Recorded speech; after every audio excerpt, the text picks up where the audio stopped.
Hello everyone, welcome to the Fisher Group Real Estate channel. Today we're so excited to invite Miguel come to our channel talking about building your custom home.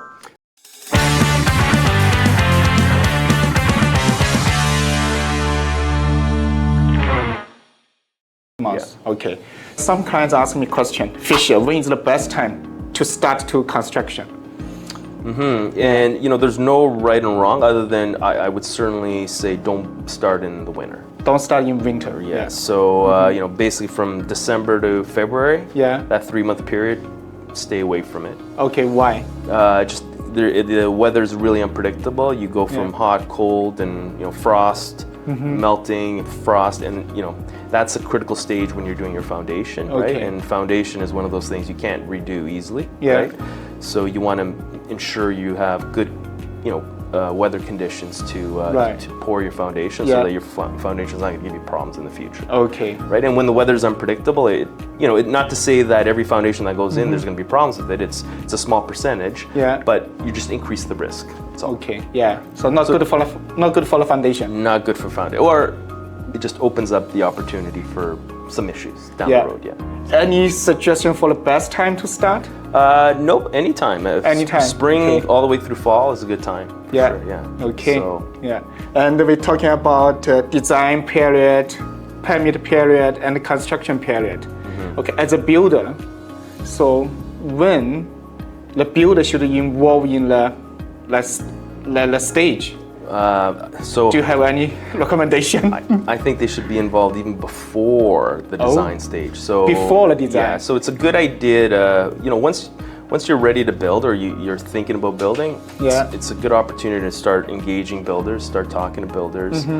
And when you're doing the site evaluation, right? When you're going out there looking for properties, it's good to have a builder have a second look and provide input on your building lot, because they'll be able to highlight, they'll give you a sense of what kind of home you can build, how big. They'll be able to highlight any potential issues with grading or trees that may negatively impact what you're trying to accomplish, or drive up cost, right? So they'll be able to highlight some of these things ahead of time, so that you're informed when you purchase the property. You have all the information, right? Okay, so the builder should be involved in as early as they can. Yeah, as early as they can. It's always a good idea. I find that it's kind of interesting, because I find half the clients involve builders right when they're done the design stage, and I think that's way too late, because way too late after design. Yeah, because you want to get a builder's perspective on the design as well. So when you're going through the design stage, you want somebody who understands spacing.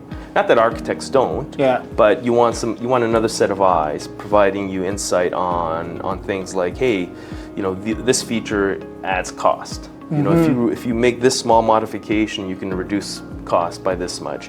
So a builder's always looking at it from that perspective, whereas most architects are looking at it from an aesthetic perspective, and they're not necessarily taking all costs into consideration. So it's good to have a builder definitely review your design as you're going through the design process. Okay, so maybe the designer looking for how it looks like. That's right. And the builder looks like what's the cost? How to make it more How to make it cost-effective. more cost? Exactly. Yeah. It's like interesting, the different eyes. That's right. Yeah. Okay. And ultimately, we're trying to accomplish the same thing. We want, we share the same objectives. We want your home to be beautiful. Yeah. And we want it to be on time and on budget, right? So when everybody's kind of working together that way, you have more information, you make better decisions. That's true. Yeah. Okay. So is the builder always can help the clients when they buy in, so put an offer, or before they put an offer for the land? Absolutely. Okay. Absolutely. That's good. That sounds good. Yeah. So we already talked about the design, permit, and the construction 3 period, right? What are the common challenges that pop up during the building process, and how can homeowners be ready for that? I guess the most common challenges are that we've seen over the past couple of years has been around labor and material shortages. Oh, labor and material shortage. Yes. So things are getting a lot better. Yeah.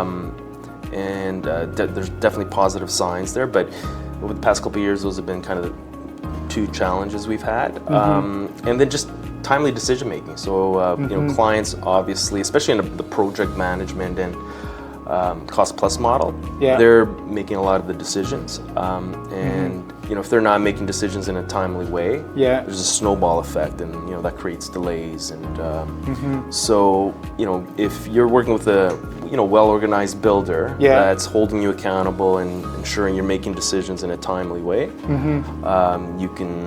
things will go a lot smoother for sure. Okay. Yeah. And regarding the decision, I always heard so the husband and wife make the different decisions and they always fight. That is a very good point. That's Yeah. a very good point. Sometimes I feel like I'm a marriage counselor. Marriage counselor. I'm caught in the middle. Yeah. But and listen, that's part of my job too. Is a good builder will try to save clients from themselves, because a builder does this every day. Yeah. A good builder will have a good pulse on the market in terms of what's trending, what's not. So a good builder will weigh in and help influence certain decisions, because you don't want a client making a mistake doing investing a lot of money in a kitchen that's outdated now, right? So in that regard, and that's where I sometimes see the conflict between the partners, because they'll have a certain set of ideas, and the other partner might be a more traditional mindset. So it's a lot of times I'm the third vote, right? And then it's also a really good idea to have an interior designer work with you, because they can also weigh in, and they're also have a good sense of what the trends are, and they can also act as the mediator and provide a vote and influence decisions. Because ultimately, like I said earlier, we all want the same objective. We want the most beautiful house that comes in on budget, right? So we want to make sure we're making the right decisions, and that when you move in a couple years later, you're not regretting that you went with that, or you chose that, right? So so it's like, again, maybe don't do over customized. Again, everybody's got their preferences and tastes, and just don't do something that is very, very unique.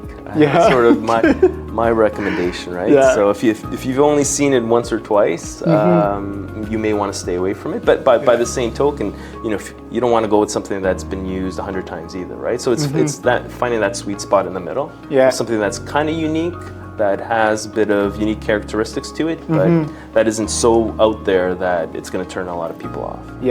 And you just mentioned the cost.